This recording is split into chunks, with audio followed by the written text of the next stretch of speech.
selamat datang kembali di video kedua Ilmu Bedah Umum Veteriner dari kelompok B1. Kasus kami yaitu berjudul menganalisa penyebab terjadinya hiperkalemia akut yang terjadi selama anestesi umum pada anjing Rottweiler. Teman-teman, seperti yang kita ketahui, anestesi berperan penting dalam dunia medis, terutama di dunia bedah, di mana anestesi membantu pasien untuk tidak merasakan rasa sakit maupun rasa nyeri saat dilakukannya tindakan. Anestesi juga membantu pasien mengurangi kesadarannya. Namun di balik itu semua, tentu anestesi memiliki resikonya tersendiri. Salah satunya yang terjadi pada kasus kali ini, di mana seekor anjing beras Rottweiler betina mengalami hiperkalemia saat dilangsungkannya anestesi ataupun saat dilangsungkannya pembedahan tersebut. Selain mengalami hiperkalemia, anjing tersebut juga mengalami brakikardia dan juga blok jantung. Dan dalam pemaparan kasus kali ini, kelompok kami akan membahas tentang faktor apa saja dan menganalisa faktor apa saja sih yang menyebabkan anjing tersebut mengalami hiperkalemia saat dilakukannya anestesi. Apakah ada kombinasi dari genetik maupun bawaan penyakit lainnya. Dan juga penting untuk kita ketahui di mana melakukan anestesi juga penting sebagai kita untuk terus mengukur dan memantau kondisi vital pasien, baik itu sebelum dilakukannya operasi maupun setelah dilakukannya operasi, agar menghindari hal-hal yang tidak kita inginkan. Studi kasus, seekor anjing betina ras Rottweiler berusia 4 tahun dibawa ke rumah sakit hewan karena pincang pada tungkai belakang kanan. Pemeriksaan awal menunjukkan hasil normal dan anjing dijadwalkan untuk operasi tibia plateolavelling atau TPLO. Saat prosedur anestesi dilakukan dengan kombinasi obat dexmedetomidine, metadon, acepromazine, propofol, dan ketamin. Setelah 80 menit terjadi bradikardia berat, blok atrioventrikular derajat 3, serta hipotensi yang tidak merespon atropin maupun glikopirolat. Pemeriksaan darah menunjukkan hiperkalemia berat dengan kadar kalium 8,9 mol per liter. Penanganan segera dilakukan dengan pemberian insulin, glukosa, tertubatalin, dan kalium glukonat yang berhasil menormalkan kembali denyut jantung dan kadar kalium. Anjing dipantau di ICU selama 48 jam dan pulih tanpa komplikasi. Operasi diulang 1 bulan kemudian dengan anestesi alfaxalon dan ketamin tanpa menggunakan dexmedetomidine maupun propofol dan berjalan dengan lancar. Kasus ini menunjukkan terjadinya hiperkalemia akut dengan penyebab yang tidak diketahui selama anestesi umum. Kemungkinan berkaitan dengan penggunaan kombinasi obat anestesi tertentu dan lamanya prosedur. Baik, selanjutnya yaitu mengenai permasalahan. Jadi, yang pertama yaitu terjadinya hiperkalemia akut tanpa penyebab yang jelas. Nah, anjing mengalami peningkatan kadar kalium darah yang ekstrim, yaitu 8,9 mmol per liter selama anestesi. Namun tidak ditemukan penyebab umum seperti gangguan ginjal, asidosis, ataupun kesalahan cairan. Nah, yang kedua yaitu dugaan hubungan dengan obat anestesi, yaitu dexmedetomidine dan propofol. Nah, pada dexmedetomidine diduga menghambat pelepasan insulin dan mengganggu keseimbangan kalium intraseluler. Sedangkan pada propofol, yaitu untuk mempengaruhi metabolisme sel dan perpindahan kalium. Nah, jika kedua obat ini dikombinasikan, maka akan memicu gangguan homeostasis kalium selama anestesi. Selanjutnya, saya akan melanjutkan permasalahan ketiga, yaitu durasi anestesi sebagai faktor risiko.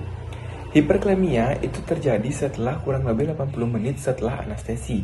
Nah, sementara anestesi singkat sebelumnya itu tidak menimbulkan masalah. Nah, hal inilah yang menunjukkan bahwa semakin lama durasi anestesi, semakin tinggi risiko terjadinya gangguan elektrolit. Nah, permasalahan yang keempat itu karena kurangnya pedoman dan pemantauan elektrolit selama anestesi. Seperti yang kita tahu, pedoman anestesi saat ini itu tidak mewajibkan pemantauan kadar elektrolit. Nah, padahal hiperkalemia itu dapat muncul mendadak dan juga fatal. Nah, yang ketiga itu karena kurangnya kesadaran klinis dan alat analisis cepat di tempat menjadi kendala yang sangat penting. Untuk materi selanjutnya akan dijelaskan oleh teman saya. Baik, selanjutnya saya akan membahas mengenai tujuan yang akan kita teliti pada kasus ini. Yang pertama adalah identifikasi dan evaluasi protokol anestesi dengan penggunaan dexmedetomidine dan juga propofol terhadap terjadinya hiperkalemia intraanestesi. Yang kedua, adanya eksklusi penyebab hiperkalemia konvensional melalui pemeriksaan tambahan pasca operasi. Nah, itu juga salah satu tujuan yang akan kita teliti. Kemudian yang ketiga, kita akan menentukan waktu munculnya hiperkalemia akut selama anestesi umum, anjing Rottweiler, dan korelasinya dengan perubahan hemodinamik selama operasi.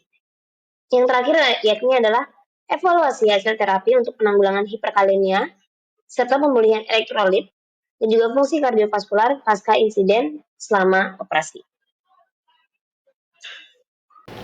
Baik, di sini saya akan menjelaskan mengenai metode anestesi yang digunakan pada case report. Nah, metode anestesi yang digunakan yaitu adalah melibatkan 3 kali prosedur anestesi umum dengan protokol yang berbeda.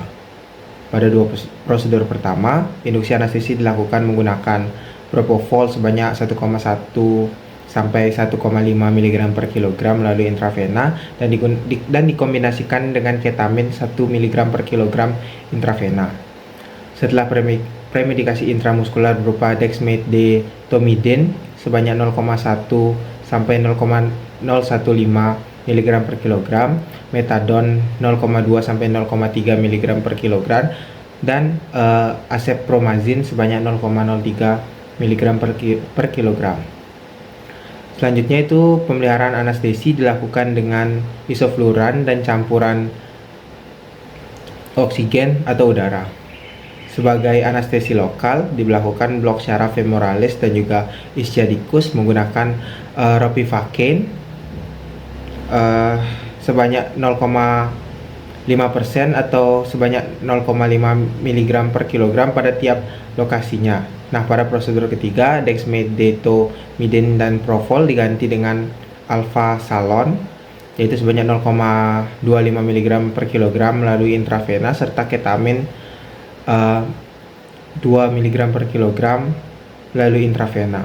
Sementara pada aplikasi yang hanya menggunakan acepromazin dan juga metadon. Nah, protokol ini dipilih untuk membandingkan efek agen dari alfa-2 adregenik yaitu dexmedetomidine dan juga propofol terhadap resiko hiperpotasemia atau hiperkalsemia yang sebelumnya muncul. Nah, pemantauan ini dilakukan secara ketat meliputi ECG, tekanan darah non-invasif dan juga invasif, lanjutnya kapnografi, oksimetri, serta analisis elektrolit darah. Nah, metode ini menggambarkan pendekatan anestesi multimodal yang umum dalam kedokteran hewan. Namun, kasus ini menyoroti potensi resiko komplikasi elektrolit akibat interaksi farmakologis antara agen anestesi dan durasi anestesi yang berkepanjangan. Baiklah, akan dilanjutkan dengan hasil premedikasi dan anestesi. Di mana pada laporan ini, yaitu selama prosedur anestesi kedua pada kasus anjing Rottweiler dalam laporan El-Sabi et al. Pada tahun 2025, pasien ini menerima premedikasi berupa dexamethasone sebesar 0,01 mg per kilogram melalui IM, kemudian metodin dan acepromazin. Kemudian pasien ini diindikasikan kembali nih dengan propofol sebanyak 1,1 mg per kilogram melalui IV dan ketamin sebesar 1 mg per kilogram melalui IV juga. Nah, serta dipertahankan menggunakan isoflurin dengan blok lokal ropivacaine. Sekitar setelah 80 menit anestesi, hewan ini menunjukkan bradikardiak berat, yaitu penurunan denyut jantung dari sekitar 81 menjadi 25 bpm, gangguan respirasi hingga memerlukan ventilasi mekanik, serta gangguan irama jantung berupa intervensi stensil dan blok AV derajat 3, disertai dengan hipotensi. Pemberian glikorolit dan atropin tidak menunjukkan respon, sehingga dilakukan perhentian isoflurin dan pemberian antimezol sebagai antagonisnya. Untuk hasil pemeriksaan laboratoriumnya ini menunjukkan bahwa pada kejadian T0, kadar kalium plasmanya ini mencapai 8,09 mol per L. jauh sekali di batas normal yang seharusnya di angka 3,66 sampai 47 mol. Dengan kadar glukosa 12,3 mol per L, sebelum induksi kadar kalium berada pada kisaran fisiologis sekitar 3,1. Sedangkan 30 menit setelah terapi, kalium menurun menjadi 4,7 mol dan glukosa menunjukkan menjadi 13,7 mol per L. Terapi yang diberikan meliputi kalsium, glukoin 50 mg per kilogram oleh IV untuk menstabilkan membran myokut.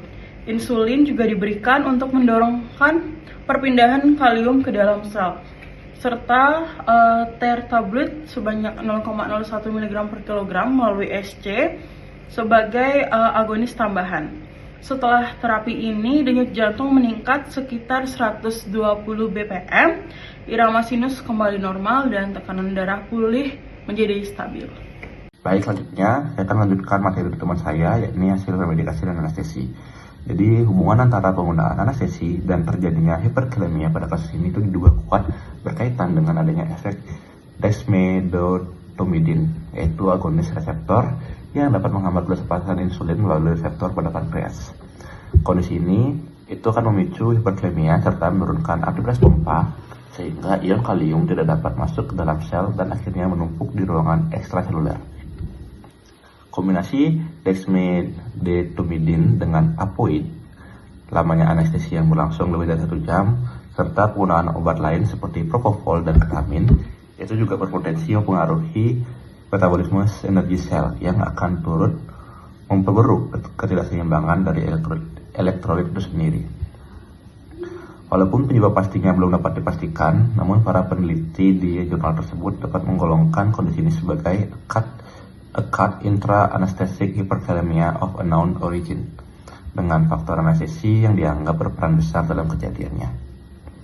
Secara klinis, temuan ini menegaskan pentingnya kewaspadaan terhadap bradikardia yang tidak merespon pemberian antikolinergik selama anestesi, karena hal tersebut dapat menjadi tanda adanya hiperkalemia akut.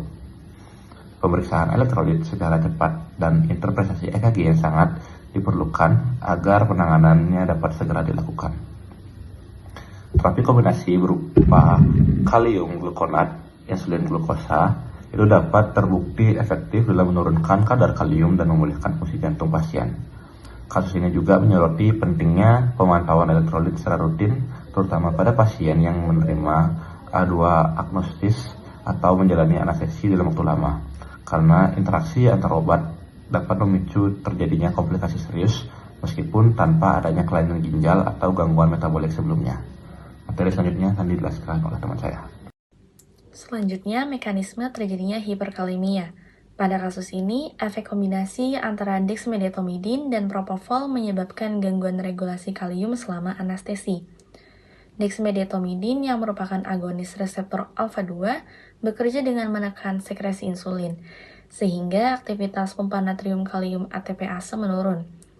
Akibatnya, ion kalium berpindah keluar dari sel.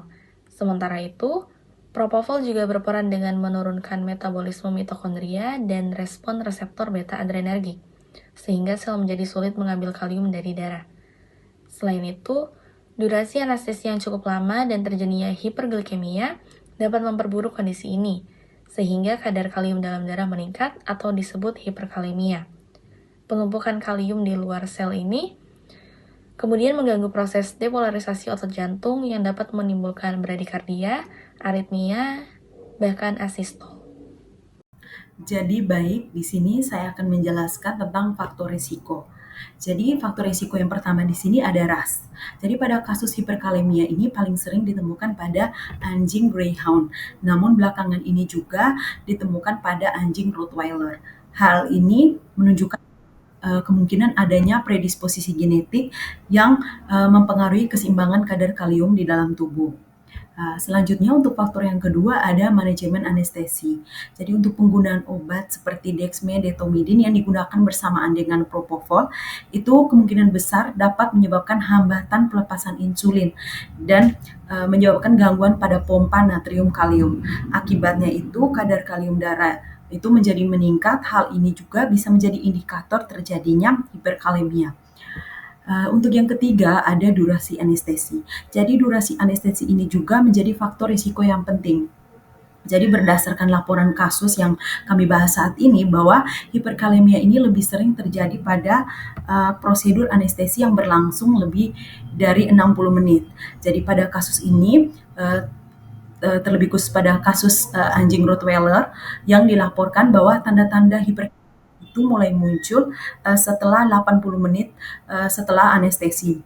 Hal ini sejalan juga dengan beberapa penelitian yang menyebutkan bahwa jika semakin lama anestesi itu berlangsung, maka semakin tinggi juga resiko gangguan keseimbangan pada kalium. Dan yang terakhir di sini ada reaksi fisiologis. Jadi untuk reaksi fisiologis ini itu berhubungan dengan efek dari dexmedetomidine serta stres sebelum dilakukannya operasi.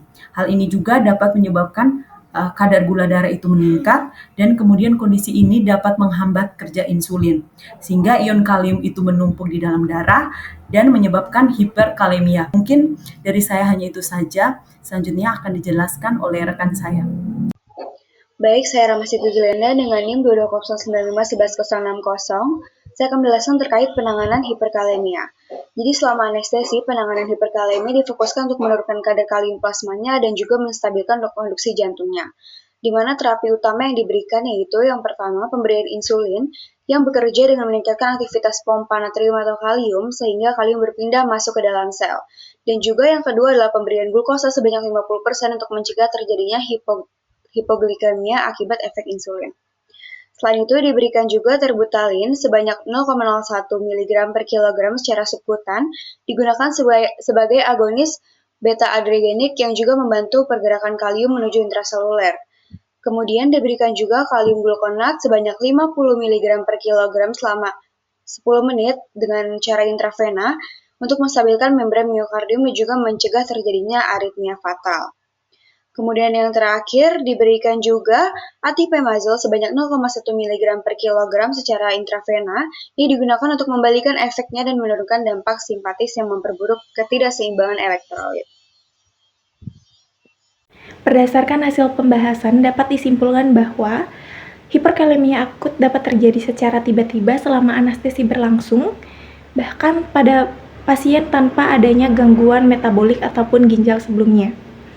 Temuan ini menunjukkan hubungan erat dan juga kuat antara penggunaan kombinasi dexmedetomidine dan juga propofol selama anestesi berlangsung serta adanya juga durasi anestesi yang berlangsung cukup panjang dengan peningkatan kadar kalium yang signifikan sehingga menimbulkan gangguan irama jantung yang berat. Kondisi pasien kembali normal setelah diberikan terapi kuratif elektrolit. Oleh karena itu, pemilihan protokol anestesi yang disesuaikan dan juga pemantauan ketat fungsi kardiovaskuler serta elektrolit selama anestesi sangat penting untuk mencegah komplikasi seperti hiperkalemia akut ini, terutama pada ras yang mungkin memiliki predisposisi seperti Rottweiler.